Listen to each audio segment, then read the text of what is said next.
Welcome everyone, my name is Ronit Patel. आज हम शुरू करने जा रहे हैं हमारा नया चैप्टर जो है chapter 6 which is labour laws. Okay, labour laws हमारा ये वाला जो सेक्शन है, ठीक है, हमारा फर्स्ट सेक्शन है इंडस्ट्रियल मैनेजमेंट का कि इंट्रोडक्शन टू इंडस्ट्रियल मैनेजमेंट। तो ये जो फर्स्ट टॉपिक है ना हमारा, ये कंप्लीट हो जाएगा ये वाले चैप्टर के साथ, ठीक है। तो इंट्रोडक्शन टू इंडस्ट्रियल मैनेजमेंट वाला पूरा पोर्शन आज के लेक्चर के साथ ख़त्म हो जाएगा, ठीक है।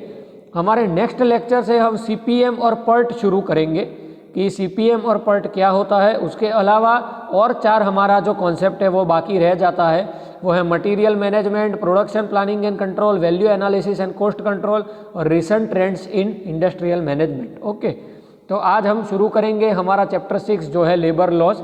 हमारा फर्स्ट यूनिट है इंट्रोडक्शन टू इंडस्ट्रियल मैनेजमेंट, उसका आखिरी चैप्टर। अब ये वाला चैप्टर के अंदर ऐसा है कि इसके अंदर समझाने लायक कोई चीज़ नहीं है। ये एक सेल्फ स्टडी का टॉपिक है, ये मैं आपको पहले से बता देना चाहूँगा कि मोस्टली सभी लोग इसको सेल्फ स्टडी में ही कंसिडर कर देते हैं, क्योंकि इसके अंदर कुछ समझने लायक नहीं है। इसके अंदर सिर्फ जो भी रूल्स लिखे हुए हैं लेबर लॉ के रिलेटेड, वो सारे आपको सिर्फ लर्न बाय हार्ट करने होते हैं कि लेबर लॉस क्या होते हैं। ये चीज़ एक्चुअली हम 1 से 10 स्टैंडर्ड के अंदर भी पढ़ के आए हैं, ओके, कि लेबर लॉस क्या होते हैं। हम सब जानते ही है कि हमारे देश में कितना लेबर लॉस का पालन होता है, ठीक है। तो वो उस चीज़ में तो हम ज़्यादा डिटेल में जाएंगे नहीं कि कितना पालन होता है और कितना पालन नहीं होता है हमारे लॉस का, पर ये सिर्फ आपको एक टॉपिक में ऊपर से समझा दूंगा कि लेबर लॉस क्या होते हैं। कि लेबर लॉस जो भी लोग लेबर और वर्कर ऑर्गेनाइजेशन में काम करते हैं उनके प्रोटेक्शन के लिए होते हैं, ठीक है, कि उनको अगर वो ऑर्गेनाइजेशन में काम कर रहे हैं तो उनका शोषण ना हो, उनसे ज़्यादा काम करवाया जाए और उनको कम पैसे दिए जाए। अगर वो काम करे पर उन्हें पैसे ही ना दिए जाए, उनसे इलीगल बिहेवियर किया जाए, गलत तरीके से बिहेवियर किया जाए उन लोगों के साथ, तो ये सारा कुछ चीज़ लेबर के साथ ना हो, ये सारा कुछ, ठीक है, शोषण ना हो, उनका गलत तरीके से व्यवहार ना हो, तो इसके लिए हम लेबर लॉज हमको बनाने पड़ते हैं, ठीक है। लेबर लॉज का हमें पालन करना पड़ता है। तो लेबर लॉस के अंदर हम 4 पढ़ने वाले हैं जो आपके बुक में दिए हैं। Factories act 1948, minimum wages act 1948, workmen's compensation act 1923 and industrial disputes act 1947। Okay, तो सबसे पहला है health and safety provisions as per factory act 1948, ठीक है। तो फैक्ट्री एक्ट में क्या क्या होना चाहिए? तो पहले तो फैक्ट्री में एकदम जो एनवायरनमेंट है वो एकदम क्लीन एनवायरनमेंट होना चाहिए, ठीक है, कि वहाँ पे सारा कुछ जो भी अगर प्रोडक्ट बना रहे हैं तो उसका कुछ स्क्रैप होता है, कचरा होता है, जितना भी खराब चीज़ होता है, जितना भी वेस्ट होता है, तो उसको बराबर तरीके से पूरे इंडस्ट्री में से एक जगह पे जमा करना चाहिए और उसको बराबर जगह पे डंप करना पड़ता है, ठीक है। जो डंप यार्ड होता है वहाँ पे ऑर्गेनाइजेशन में से उसको ले जाके वहाँ पे डंप यार्ड में बराबर तरीके से डंप करना पड़ता है। और ये वाली चीज़ें हैं ना, एक नॉर्मल कचरा हो ना तो उसमें प्रॉब्लम नहीं आता। नॉर्मल कचरा मतलब हम क्या बोल सकते हैं कि जो कुछ खाने की आइटम हो गई, प्लास्टिक वेस्ट हो गया, तो इसमें ज़्यादा प्रॉब्लम नहीं आता। पर ये वाला पॉइंट ज़्यादा कंसिडरेशन में कब लेना पड़ता है, ज़्यादा इंपॉर्टेंस का कब हमें लेना पड़ता है कि जब न्यूक्लियर वेस्ट हो या हार्मफुल मेडिकल वेस्ट हो, ठीक है, तो जिसकी वजह से बीमारी फैल सकती है, जिसकी वजह से बहुत ज़्यादा तकलीफ खड़ी हो सकती है। तो ये वाला पॉइंट है ना, ऐसी ऑर्गेनाइजेशंस के लिए ज़्यादा कंसिडरेशन में लेना पड़ता है, ठीक है। नेक्स्ट पॉइंट है वेंटिलेशन एंड टेम्परेचर, कि जो भी ऑर्गेनाइजेशन है तो वहाँ पे है ना बराबर वेंटिलेशन होना चाहिए, वहाँ पे बराबर एनवायरनमेंट होना चाहिए, एक बराबर टेम्परेचर मेंटेन होना चाहिए कि वहाँ पे जो भी कोई काम कर रहा हो ना तो वो एक बराबर तरीके से काम कर सके, एक कंफर्टेबल कंडीशन में काम कर सके। फिर से हम हमारा अर्गोनॉमिक्स का टॉपिक यहाँ पे कंसिडरेशन में लेंगे, ठीक है। तो पूरा जो सारा कुछ पॉइंट है ना वो फिर से मैं नहीं समझाऊंगा अर्गोनॉमिक्स में क्या होता है, ये हमारे प्रीवियस लेक्चर्स में मैं आपको बता चुका हूँ। डस्ट एंड फ्यूम, फिर से वही वाली बात हो गई कि जो भी माहौल है ना वो एकदम धूल वाला नहीं होना चाहिए, वहाँ पे फ्यूम्स नहीं होने चाहिए, वहाँ पे बैड ऑर्डर नहीं होना चाहिए, ठीक है। ऑर्डर मतलब ODOUR, ऑर्डर की बात कर रहा हूँ, वहाँ पे बुरी स्मेल नहीं आनी चाहिए, ठीक है। एक अच्छा एनवायरनमेंट होना चाहिए, अच्छा स्मेल आना चाहिए, ठीक है, क्लीन एयर होना चाहिए, ठीक है। तो उस तरीके का कुछ एनवायरनमेंट हो ना तो वहाँ पे जो भी लोग काम कर रहे हैं वो कंफर्टेबली काम कर सकते हैं, वो इफेक्टिवली काम कर सकते हैं। आर्टिफिशियल ह्यूमिडिफिकेशन, आर्टिफिशियल ह्यूमिडिफिकेशन का मतलब ये है कि हम हमारे एयर कंडीशनिंग और रेफ्रिजरेशन में हम ये वाले कॉन्सेप्ट कुछ है ना वो पढ़ चुके हैं कि cooling and humidification, cooling and dehumidification, heating and humidification, humidification और डीह्यूमिडिफिकेशन क्या होता है। ह्यूमिडिफिकेशन का मतलब ये है कि आर्टिफिशियली मॉइस्चर ऐड करना। आर्टिफिशियल ह्यूमिडिफिकेशन का मतलब ये है कि आर्टिफिशियली जो हमारा एयर है, एनवायरनमेंट है ऑर्गेनाइजेशन का, उसके जो एयर है उसमें मॉइस्चर ऐड करना, ठीक है, तो उसको हम बोलते हैं आर्टिफिशियल ह्यूमिडिफिकेशन। ये वाला टॉपिक है रेफ्रिजरेशन और एयर कंडीशनिंग का टॉपिक है, ठीक है, तो ये आ चुका है थर्मल इंजीनियरिंग 2 वाले सब्जेक्ट में, ठीक है, तो ये मैं फिर से रिपीट नहीं करूँगा, ओके, आप लोग ऑलरेडी पढ़ चुके हो 5th सेमेस्टर में, पूरा जो सब्जेक्ट आता था अलग से, तो ये हम पूरा जो क्या बोलते हैं पॉइंट है वो फिर से नहीं समझाएंगे। नेक्स्ट है ओवर क्राउडिंग, कि जो भी ऑर्गेनाइजेशन है ना, तो वहाँ पे एनवायरनमेंट ऐसा होना चाहिए, वहाँ पे वर्क प्लेस का जगह ऐसा होना चाहिए कि वहाँ पे ना भीड़ जमा ना हो जाए, कि जो भी अगर लोग काम कर रहे हैं तो सब्जी मार्केट जैसा माहौल नहीं होना चाहिए, कि अगर वहाँ पे लोग काम कर रहे हैं, अगर वो अपने लोकेशन पे काम कर रहे हैं तो लोकेशन ऐसा होना चाहिए, लेआउट ऐसा होना चाहिए कि भीड़ एकदम जमा हो गया हो ना, एकदम ओवर क्राउडिंग हो गया हो, वैसा नहीं लगना चाहिए, ठीक है, बराबर जगह होना चाहिए।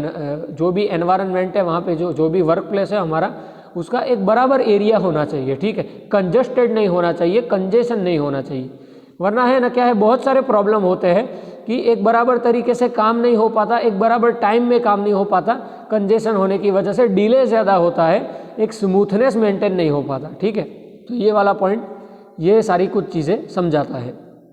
लाइटनिंग का मतलब है इलेक्ट्रिसिटी, कि इलेक्ट्रिसिटी का फैसिलिटी है ना वो ऑर्गेनाइजेशन में होना चाहिए, वहाँ पे डार्कनेस में किसी को काम नहीं करने का कंफर्टेबल नहीं होता, ठीक है, सीधी सी बात है, अगर कुछ दिखेगा ही नहीं लेबर को या वर्कर को तो वो काम क्या करेगा। तो इलेक्ट्रिसिटी का, लाइट का, फैन का, ये सारा कुछ, वेंटिलेशन का, ये सारा कुछ फैसिलिटी ऑर्गेनाइजेशन के अंदर होना चाहिए। नेक्स्ट है ड्रिंकिंग वाटर, कि पीने का पानी है ना बराबर मिलना चाहिए, क्योंकि पानी पीने का रिक्वायरमेंट हमारे ह्यूमन का कैसा होता है ये हम सब जानते ही है, कि हमें हर आधे घंटे 45 मिनट्स 1 आवर को हम थोड़ा थोड़ा पानी पीते रहते हैं, ठीक है, ये एक मेडिकल पॉइंट ऑफ व्यू से ये चीज़ है कि हमें थोड़ा थोड़ा पानी पीते रहना चाहिए। हमारे बॉडी का एक मॉइस्चर लेवल होता है, एक बॉडी का एक लिक्विड लेवल होता है, वो मेंटेन रखने के लिए, ठीक है, तो पानी का पीने लायक पानी का बराबर फैसिलिटी ऑर्गेनाइजेशन में होना चाहिए। अब हमारा नेक्स्ट एक्ट जो है वो है मिनिमम वेज एक्ट। हम इससे तो हम जानते ही है कि मिनिमम वेज एक्ट क्या है, कि जो भी कोई लेबर या वर्कर हमारे ऑर्गेनाइजेशन में काम कर रहा है ना, तो वो जितना काम कर रहा है ना उतना पैसा उसको मिलना चाहिए एज़ पर लेबर लॉस, बराबर। ये तो सिर्फ लिखने की बात है, ये तो सिर्फ बोलने की बात है, बाकी लोग 10 गुना ज़्यादा काम करवाते हैं और पैसा तो उससे कम ही देते हैं, ठीक है, पर लिखा हुआ है लेबर लॉज में ऐसा कि जितना काम करते हो उतना पैसा मिलना चाहिए। इसीलिए भाई आपको हम समझा देते हैं कि ऐसा ऑर्गेनाइजेशन में होना चाहिए, ठीक है, कि अगर कोई लेबर ओवर टाइम करता है तो उसको ओवर टाइम का ज़्यादा पैसा मिलना चाहिए, अगर वो 8 घंटे काम करता है तो उसको 8 घंटे का पैसा मिलना चाहिए, ठीक है, अगर वो 12 घंटे काम करता है तो 12 घंटे का पैसा मिलना चाहिए, कि एक क्या बोलते हैं, एक न्याय होना चाहिए कि जितना भी काम कर रहा है उतना पैसा मिलना चाहिए, उससे कम नहीं मिलना चाहिए, उसका शोषण नहीं होना चाहिए, ठीक है।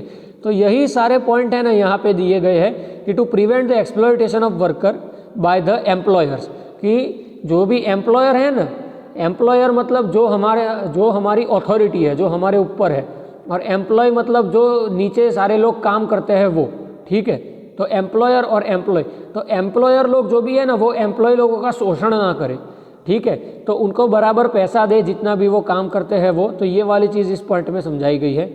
उसके बाद है by fixing the statutory obligation on the employ to pay the minimum wages, कि जितना काम करते हैं उतना पैसा मिलना चाहिए, ठीक है, यही वाली चीज़ इस पॉइंट में बोली गई। To bring the social justice, कि ये एक न्याय की बात हो जाती है कि परिवार हर किसी को अपना पालना होता है, ठीक है, because humans are social animals, हर किसी के कुछ बेसिक नीड्स होते हैं, ठीक है, रोटी कपड़ा मकान हर किसी के एक बेसिक ज़रूरियत होती है, तो अगर कोई इंसान किसी भी ऑर्गेनाइजेशन में काम कर रहा है ना, तो उसके ये 3 बेसिक नीड्स पूरे होने चाहिए, रोटी, कपड़ा और मकान, ठीक है। तो अगर वो काम कर रहा है और उसको पैसा बराबर मिलता है तो हम बोल सकते हैं कि उसको सोशल जस्टिस मिल रही है। और अगर सोशल जस्टिस ना मिल रही हो तो ये गवर्नमेंट का काम है कि वो सोशल जस्टिस दिलाए, वो न्याय दिलाए, ठीक है। अभी बहुत सारी ऐसी ऑर्गेनाइजेशंस हो गई है छोटी छोटी कि जो काम ज़्यादा करवाती है और पैसा नहीं देती, और जब उनको ऐसा बोला जाता है कि भाई आप नियमों का पालन नहीं कर रहे हैं तो वो सीधा मुंह पे यही चीज़ बोल देते हैं कि अगर आपको परवड़ता है तो काम करो वरना तेल लेने जाओ, ठीक है। ये वाली चीज़ आजकल बहुत कॉमन हो चुकी है हमारे देश में। तो ये हम बोल सकते हैं कि ये एक सोशल इनजस्टिस हो रहा है और इस पे गवर्नमेंट काम नहीं कर रही है, ये तो हम सब जानते हैं, ठीक है। गवर्नमेंट ध्यान तो नहीं रखती, एक्चुअली ये स्टेट गवर्नमेंट का रिस्पॉन्सिबिलिटी है। ये कॉन्स्टिट्यूशन में लिखा हुआ है कि स्टेट गवर्नमेंट का रिस्पॉन्सिबिलिटी है कि वो न्याय दिलाए, लोगों को न्याय दिलाए, कि कोई लोगों का शोषण ना करे, लोगों को, लोग जितना भी काम कर रहे हैं उसको उनका उतना उनको पैसा मिलना चाहिए, ठीक है। पर आज वो भी नहीं मिलता, इसीलिए लोग हैं ना आजकल माइग्रेट कर रहे हैं फॉरेन कंट्रीज़ में, क्योंकि फॉरेन कंट्रीज़ में ये चीज़ नहीं चलती। फॉरेन कंट्रीज़ में है ना, वहाँ की गवर्नमेंट ऐसी है कि वो स्टैंडर्ड ऑफ लिविंग को सपोर्ट करती है। वहाँ पे जो भी लोग हैं ना, वहाँ पे जितने भी लोग हैं उनको है ना सपोर्ट करती है, ठीक है। इसीलिए वहाँ पे स्टैंडर्ड ऑफ लिविंग लोगों का बहुत हाई है कि वहाँ पे लेबर को भी लेबर जैसा फीलिंग नहीं आता कि भाई मैं है ना एक मजदूर हूँ। यहाँ पे तो बहुत क्या बोलते हैं, बहुत सोशल इनजस्टिस है हमारे देश में। तो ये वाली चीज़ आती है, ये जो सारी चीज़ आती है ना, ये सोशल इनजस्टिस में आती है। नेक्स्ट है to enable the working class to have a minimum standard of life. ये जो स्टैंडर्ड ऑफ लिविंग वाला मैंने जो कॉन्सेप्ट समझाया ये इसके अंदर आता है, ठीक है, कि स्टैंडर्ड ऑफ लिविंग कैसा होता है। हर एक इंसान हमारे देश में है ना ये वाली चीज़ अफोर्ड नहीं कर पाता कि उसका स्टैंडर्ड ऑफ लिविंग एकदम हाई हो, ठीक है। जो ऊपर जो टॉप मैनेजमेंट के लोग बैठे हैं ना, वो सारा कुछ पैसा खा जाते हैं, सारे कुछ बेनिफिट खा जाते हैं, ठीक है। टॉप लेवल मैनेजमेंट में ऑर्गेनाइजेशन में जो नियम बनाए होते हैं ना, वो भी कभी फॉलो नहीं होते कि भाई लेबर्स को इतना पैसा देने का, और अगर उतना पैसा देने का बोला होगा ना तो वो पैसा वो लेबर्स को नहीं देंगे, वो नीचे के लोगों को नहीं देंगे, वो सारा पैसा वो खुद खा जाएंगे, ठीक है। तो ये सारी चीज़ें एक्चुअली ऑर्गेनाइजेशन में चलती है। ये सिर्फ बातें लिखी हुई है कि मिनिमम वेज एक्ट में ये वाली चीज़ें होनी चाहिए, पर होती तो कहीं पे भी नहीं है, ठीक है। और सबसे पहले तो गवर्नमेंट के लोग ही ये वाली चीज़ करते हैं, तो बाकी लोगों की तो हम बात छोड़ देते हैं। पर एक समझने का पॉइंट है, एक लिखने का पॉइंट है, एक लिखा हुआ है ये पॉइंट, इसीलिए एक सब आपको समझना चाहिए कि भाई ऐसी चीज़ आपको नहीं करनी चाहिए। अगर आप कल टॉप अथॉरिटी में अगर बैठो तो आपको ये वाली चीज़ नहीं करनी चाहिए, आपको ये वाली प्रैक्टिस नहीं करनी चाहिए, ओके। नेक्स्ट है objectives of industrial dispute act 1947 कि इंडस्ट्रियल डिस्प्यूट एक्ट 1947 में क्या होता है हम ये देखेंगे। To provide a suitable machinery for the just equitable and peaceful settlement of industrial disputes, ठीक है, कि जितना भी इंडस्ट्रियल में जो भी मशीनरी है, ठीक है, जो भी इक्विपमेंट की ज़रूरत है तो वो सारा कुछ फैसिलिटी बराबर प्रोवाइड करना पड़ता है। To promote measures for securing and preserving amity and good relation between employer and employ, कि वहाँ पे एक अच्छा माहौल बना रहना चाहिए, एम्प्लॉयर और एम्प्लॉय के बीच में ऑर्गेनाइजेशन का माहौल एक अच्छा बना रहना चाहिए। नेक्स्ट है to prevent illegal strikes and lockouts, कि अगर काम ज़्यादा करवाते हैं, पैसा नहीं देते, तो ये वाला सिचुएशन बनता है कि वहाँ पे लोग हैं ना बार बार हड़ताल पे बैठ जाते हैं, वहाँ पे काम छोड़ देते हैं। ये वाला चीज़ है ना हमारे देश में तो बहुत होता है, ठीक है, कि बार बार लोग स्ट्राइक पे चले जाते हैं, लॉकआउट हो जाता है, ये वाला चीज़ रहता है ज़्यादा, ठीक है, कि लोगों को सेटिस्फेक्शन नहीं मिलता, जितना काम करते हैं ना लोग उनको उतना पैसा नहीं मिलता। नेक्स्ट है to provide relief to worker against lay off, retrenchment, wrongful dismissal and victimism, कि इंडस्ट्रियल डिस्प्यूट एक्ट में ये चीज़ लिखा गया है कि जो भी लेबर है ना उसका शोषण नहीं होना चाहिए, ठीक है, कि टॉप लेवल मैनेजमेंट के लोग उन पे दादागिरी नहीं करने चाहिए, उनको गलत तरीके से काम से निकाल नहीं देने चाहिए, वो अपने ईगो बेस्ड डिसीजन नहीं लेने चाहिए, ठीक है, कि अगर उनको इच्छा आया किसी को ऑर्गेनाइजेशन में लाके काम करवाना है तो उन्होंने वो कर दिया। अगर उनका इच्छा हुआ कि भाई इसको वो काम बराबर तरीके से अगर कोई कर रहा है ऑर्गेनाइजेशन में, पर उसके ईगो को उसको ऐसा इच्छा हुआ कि भाई मेरे को इसको निकालना है क्योंकि इसने मेरे साथ गलत तरीके से बिहेवियर किया, या मैं जैसा बोल रहा हूँ ऐसा ये काम नहीं कर रहा है, तो वो क्या करेगा, उसको निकाल देगा जॉब में से। उसके हाथ में उतना पावर होगा कि वो किसी को ऑर्गेनाइजेशन में निकाल सकता है। तो ये एक गलत बात हो जाती है, ये अपने पावर्स का रॉन्ग यूज़ कर रहा है ये जो भी इंसान है, ये वैसी वाली बात हो जाती है। तो इस वाले पॉइंट में ये चीज़ समझाई गई है। नेक्स्ट है टू प्रमोट कलेक्टिव बार्गेनिंग, ठीक है। टू प्रमोट कलेक्टिव बार्गेनिंग मतलब एक क्या बोलते हैं हम कि एक ऐसा माहौल होना चाहिए कि जहाँ पे लोग खुल के बात कर सके, कि वो बार्गेन कर सके कि भाई मैं इतना काम कर रहा हूँ तो इतना पैसा मेरे को मिलना चाहिए, ठीक है। तो वहाँ पे एक ऐसा मीटिंग टाइप का एक एनवायरनमेंट होना चाहिए कि जहाँ पे लोगों के सजेशंस लिए जाए, ठीक है, कि वहाँ पे लोगों के सजेशंस लिए जाए कि भाई इतने काम का इतना पैसा तो मार्केट में मिलता है तो अभी हमको भी मिलना चाहिए, और अगर कम दे रहे हो तो थोड़ा कम दो तो अलग सी बात है, पर एकदम ज़्यादा भी कम देते हैं तो भी नहीं चलता, ठीक है, क्योंकि हमारी बेसिक नेसेसिटीज़ को तो हमारा इनकम फुलफिल करना चाहिए ना। तो ये वाली चीज़ इस पॉइंट के अंदर आ सकती है। To ameliorate the condition of workers, ठीक है। और नेक्स्ट है to avoid unfair labour practices. अब ये वाले 2 पॉइंट समझाने की ज़रूरत नहीं है, ये वाली चीज़ ऊपर ऑलरेडी आ चुकी है, ठीक है। तो ये हम बार बार गोल गोल एक चीज़ समझाएंगे नहीं, इस चैप्टर के अंदर ऐसा ही है कि बातें ही करनी है, ज़्यादा इसके अंदर समझाने जैसा कुछ नहीं है, सिर्फ रूल्स लिखे हुए हैं, वो रूल्स को हमें गले के नीचे उतारना है कि भाई हाँ ये वाली चीज़ ये वाले लॉ में आती है, ओके, ये वाली चीज़ ये वाला सेक्शन एक्सप्लेन कर रहा है। वर्कमैन कंपेंसेशन एक्ट, और वर्कमैन कंपेंसेशन एक्ट में आपके स्क्रीन पे आपको कुछ है वो आप रीड करके अपने आप समझ सकते हैं, और मैं आपको समझाऊंगा कि वर्कमैन कंपेंसेशन एक्ट में क्या क्या होता है।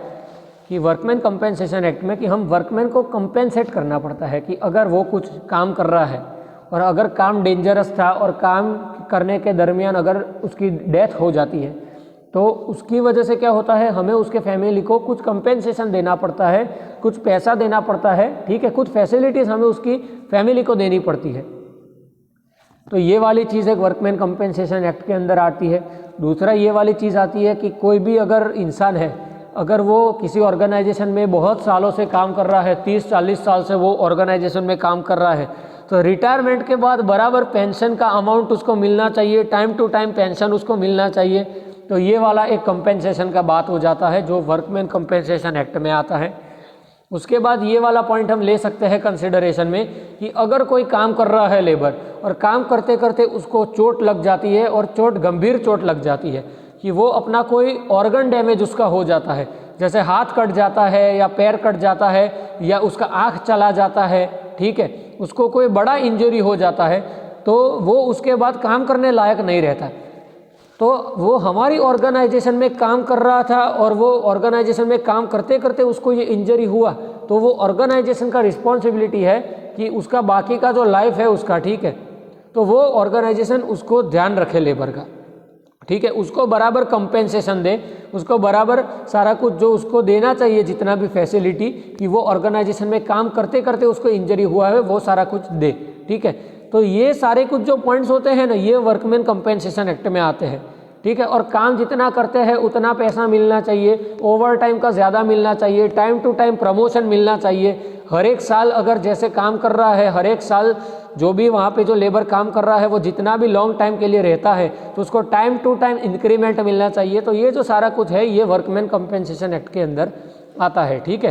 तो ये हमारा इस चैप्टर का लास्ट टॉपिक था, ठीक है। तो इसके साथ हमारा चैप्टर ख़त्म होता है। So thank you for watching.